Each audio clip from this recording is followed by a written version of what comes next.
So the first example we'll look at is going to consist of, well, we'll take a look at two different matrices, and they're both going to share a couple of properties. So the first one is a 2 by 3 matrix, where every entry consists of 4. And the second matrix is a 3 by 2 matrix, in which every entry consists of 4. So both of these matrices have that property. Every single entry is equal to 4. And they also have the property that they each have 6 entries. So there are some similarities here, but these matrices are distinct. So they're not equal to each other. And the reason is because their dimensions are different. Right? This one is a 2 by 3, and the one on the right is a 3 by 2. So it doesn't matter how many entries they have. What matters is they have, well, the number of rows in this matrix is 2. The number of rows of this matrix is 3. Well, that right away, that's enough to disqualify them from being equal. So they're not equal because their dimensions are distinct. So the purpose of this example is it doesn't matter if they have similarities. They're not, doesn't make them the same matrix. Okay, so for the second example, I'm going to write down two different matrices, or two matrices. They may or may not be different. We'll see in a moment. So this is a 2 by 2 matrix, and you'll notice that the entry in the second row and the second column right here is a variable, an unknown value. So just hold that thought, keep that in mind going forward. And the other matrix I'm going to write down is also going to be a 2 by 2 matrix, and the entry in the first row and the first column is also an unknown. Right? There's an unknown value y here as the entry in the first row and the first column. So their dimensions are the same. Right? This is a 2 by 2, and this matrix is a 2 by 2. So if you go back to the previous page, right off the bat, matrices cannot be equal if their dimensions are distinct. That was what allowed us immediately to say that these two matrices are not the same. However, in our second example, they're both 2 by 2. So we could move on to the next remark and note that it says that two matrices that are already known to have the same dimensions, they're going to be equal exactly when, jump over to here, the entry that occupies the ith row and the jth column of one of your matrices is equal to the entry that occupies the ith row and the jth column of the other matrix. And that has to be true for every single possible value of I and every single possible value of j that satisfies the appropriate conditions, right? Just basically, the corresponding entry in every row and column has to be the same. So when is that going to be true? Well, start with the first row. We've got a 1 here and a y here. We've got a 4 here and a 4 here. So the 4s are equal already. They're no problem. But these matrices are only going to be equal if the 1 and the y are the same. So that would tell you that y would have to be equal to 1 for these two matrices to be equal. And for the second row, well, the first entry is a 3 in both cases. And the second entry, in the entry that occupies the second row and the second column is an x here. And then for this matrix, it's a 6. So if you want these two matrices to be equal, then you'd also have to insist that x is equal to 6. Those are the only ways that these two matrices can be equal. We need x to equal 6, and we need y to equal 1. And if that is the case, then these matrices will be equal. But if either of those statements fail, the two matrices won't be equal. So the way we'll say this carefully is we'll just say this is exactly when x is equal to 6 and y is equal to 1. So that's the only way that those two matrices will be equal. So next, what we'll do is we're going to take a look at matrix arithmetic. And the key idea going forward should be this, right? Think about what you can do with numbers. Some of the fundamental things you can do. You can add them, you can subtract them, you can multiply them, and usually you can divide them. So our question is going to be the following. Since matrices are built from numbers, can we do those operations with matrices as well? And the answer is for most of them, yes. So let's go through them one at a time and see which of them can be extended to matrices. So we're going to start with the first operation, which is known as scalar multiplication. And in order to talk about that, first we need a number. So I need a real number k and an m by n matrix A. So I'll say let K be in the reals and let A be m by n. So just to emphasize, if you see this, this is often phrased as just saying that K is a scalar. Okay, so in other words, just a real number. So let's define the scalar product. So I'm going to write definition. So the scalar product, which is a name for what you call the result of multiplying this scalar K by this matrix A, it's denoted as follows. I just write K right in front of the A. So that's how I can denote the product of the scalar K and the matrix A. And well, so that's the name for it, but what does it actually mean? Well, for starters, what are its dimensions? Turns out it's the same, going to be the same dimensions as this matrix A. So it's the m by n matrix defined by the following rule. And here's the rule. I'm going to write down the scalar product Ka, and I'm going to give you a formula for determining the entry which occupies the ith row and the jth column. And if I can do that for all the possible values of I and j, then that will be enough. That would be enough to define the scalar product. So here's the rule. This is defined to be the following. It's just going to be the entry of A, which occupies the ith row and the jth column, but then I multiply by the scalar K. So notice that on the left-hand side, we've got the notation for, okay, take the matrix Ka and take the entry of that matrix in the ith row and the jth column. On the right-hand side, you're just taking the entry directly from the matrix A, which occupies the ith row and the jth column, and then you're multiplying it by K. So this is the rule that tells you how to build the entries of Ka one entry at a time. So this rule is valid for every I and j, every index I and j, with the usual conditions, right? We need I to be between 1 and m, so that I is a valid pointer to a row, and we need j to be between 1 and n, the number of columns of n, just to make sure that j is a valid pointer for a column. Okay, so that's the formal definition of the scalar product. And the first time you see a definition given in this format, it does seem a little strange. Let's make a pact. Come back and look at this definition again after we see a couple of examples, and typically this makes a lot more sense once you've already seen some examples. So, because actually the examples, once you see them, it's a lot simpler to see what's going on than it is to read this carefully. But nonetheless, this is how you define scalar multiplication precisely. So here are a couple of examples. So the first one, I'm going to write down, for my matrix, I'm going to write down a 2 by 2 matrix. Okay, so I've got a 2 by 2 matrix, 1, a half, 3, and 0, and I'm going to multiply it by the scalar 2.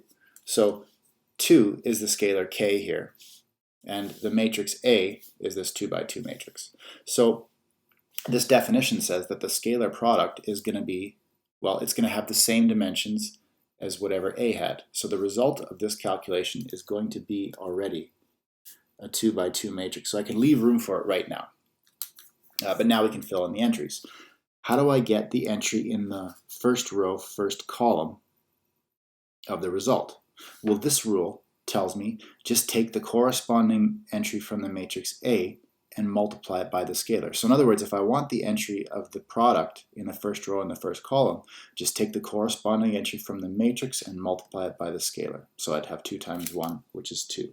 If I want this entry, I'm just going to go 2 times 1/2, which gives me 1. If I want the entry down here, take the corresponding entry from the original matrix and multiply it by the scalar, and I get 6. And then for the last one, if I want this entry, just take 0 times 2, which gives you 0. So really what you're doing is you're just taking the scalar and you're multiplying it onto every single entry, and then the result is the scalar product. Okay, so another example. I'm going to write down a 2 by 3 matrix. The first row is going to be 1, 2, 1. The second row is going to be 0, 1/3, and 5. And I'm going to multiply that matrix by the scalar 0. All right, well, let's follow the definition carefully. Even if you think you already know what's going to happen, let's just follow the definition carefully just for good practice, right? So the matrix we're multiplying by is a 2 by 3 matrix. So the result of this scalar multiplication is going to also be a 2 by 3 matrix. So there's going to be 3 entries in the first row and 3 entries in the second row. So to work them all out, just take the corresponding entries from the original matrix, but multiply each of them by the scalar out front, which is a 0. And 0 times anything is going to be 0, of course. So we've got 0 times 1, 0. 0 times 2, 0. 0 times 1, 0. Right? You see what happened? The second row is going to be the same. 0 times 0, 0 times a third, and then 0 times 5. So actually we ended up with a matrix in which every entry is equal to 0. That'll happen sometimes. And you might be able to make the conjecture that if your scalar is equal to 0, that this is always going to happen. And if you make that guess, you'd be correct. We'll talk more about how to precisely state that rule later. But for the moment, let's do one more example of scalar multiplication. So here is an example of a matrix, which is a 3 by 1 matrix. And I'm going to multiply it by a scalar s, just like if we had a parameter. Sometimes it's a value you just don't know, right? It's still a scalar, but you just don't know the actual value. Well, can I multiply this matrix by a scalar for which I don't know the exact value? Well, yeah, but you would just do it symbolically, right? So the result is going to have the same dimensions. It's going to be a 3 by 1. And how do I get each entry? I just take the corresponding entries from this matrix and I multiply them by the scalar s. So s times 1 will be s. S times 2 will be 2s. And then s times a half, that'll be 1/2 s, right? And that's going to be true for any value of s, no matter what s is. So sometimes you'll see this for every possible real number s. So that's another example. In this case, the distinction was that we didn't actually know what the scalar is, but we can still perform the scalar product. You just don't know what these entries are yet until you know what the scalar s is. Okay, so that's scalar multiplication. The next two definitions that we'll look at are addition and subtraction. So let's start with some matrices. So let's call them A and B,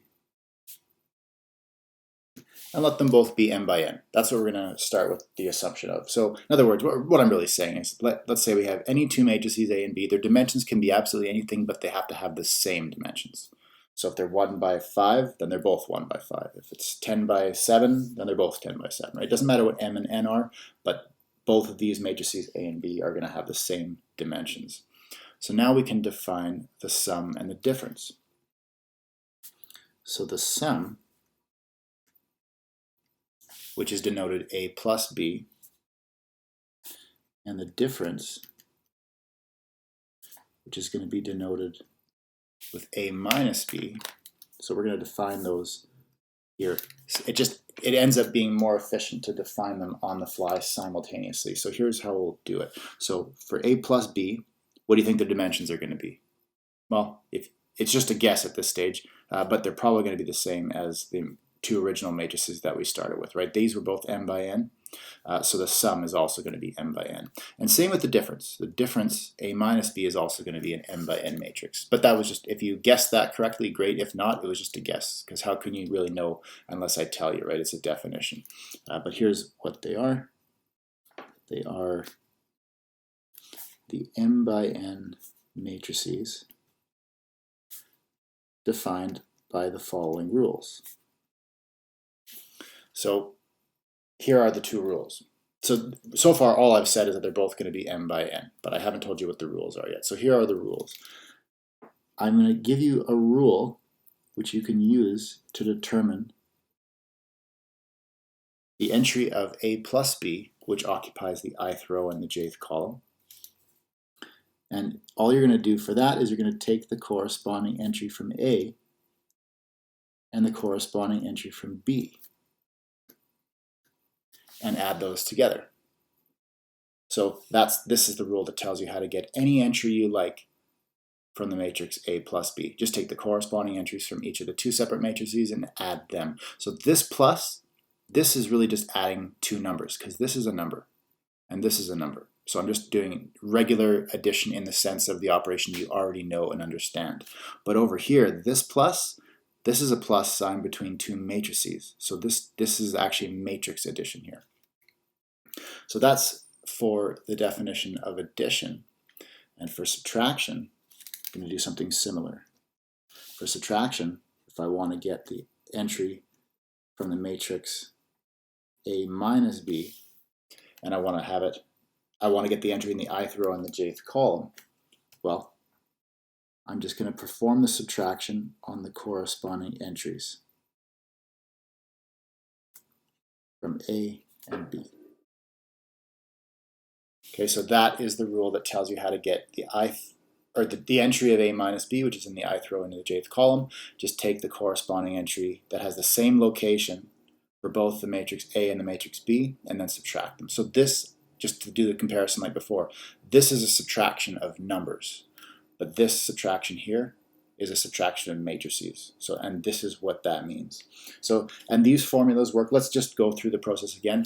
Just like we did up here, we're going to quantify exactly what I and j can be. So what we'll do there is we'll just say for each I and j,